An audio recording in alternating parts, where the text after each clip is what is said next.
നീ അയാളെ കണ്ട അവിടെ ഇരിക്കുന്നത് ഒരു സംഭവമാണ്.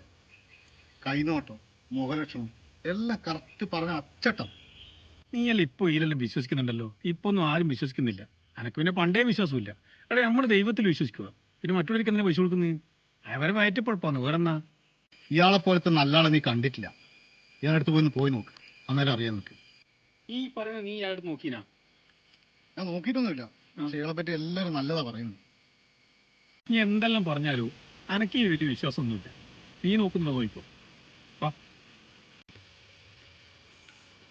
നീ നോക്കണ്ട, ആ എന്റെ നോക്കിക്കോട്ടെ. ആ ഞാൻ നോക്കാം. സത്യമാണെന്ന് നീ വിശ്വസിക്കല്ലോ? ഉറപ്പായിട്ടും അല്ലേ? സത്യം പറയുന്നത് കണ്ടാ മതി. നമ്മളിത് എത്ര കണ്ടു.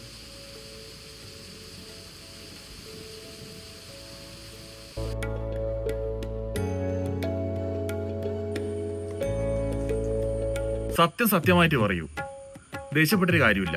ഞാൻ പൈസക്കല്ല പറയുന്നത്. എന്തെങ്കിലും തന്നാല് സ്വീകരിക്കൂ. നിങ്ങൾ സത്യം മാത്രമേ പറയാവൂ, അതാണ് കേക്കണ്ടേ. ലക്ഷത്തിൽ ഒരാൾക്ക് ഇങ്ങനത്തെ ഒരു കയ്യിരൊക്കെ കാണും കേട്ടാ. ഇങ്ങനെ രേഖയിലൊരാള് ഒരു നാട്ടിലുണ്ടെങ്കിലില്ലേ,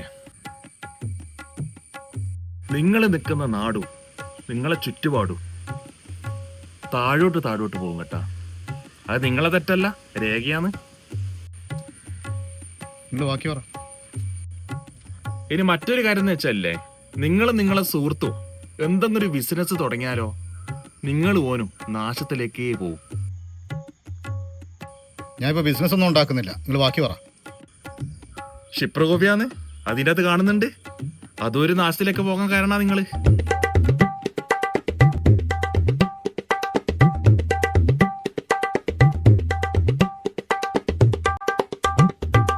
ഞാൻ സത്യം മാത്രമേ പറഞ്ഞിട്ടില്ല, രേഖയിൽ കാണുന്നതാണ്. അന്നെ പറഞ്ഞിട്ട് കാര്യമില്ലേ. ലോട്ട രേഖ നീ പറഞ്ഞ സത്യാടോ? വെറും തട്ടിപ്പാണ്, വെറും തട്ടിപ്പ്. അതൊക്കെ ചെറിയ പൂസ് കൊടുക്കുന്നു അല്ലേ? പക്ഷെ ഞാൻ നീ ആദ്യം പറഞ്ഞോട് യോജിക്കുന്നത്.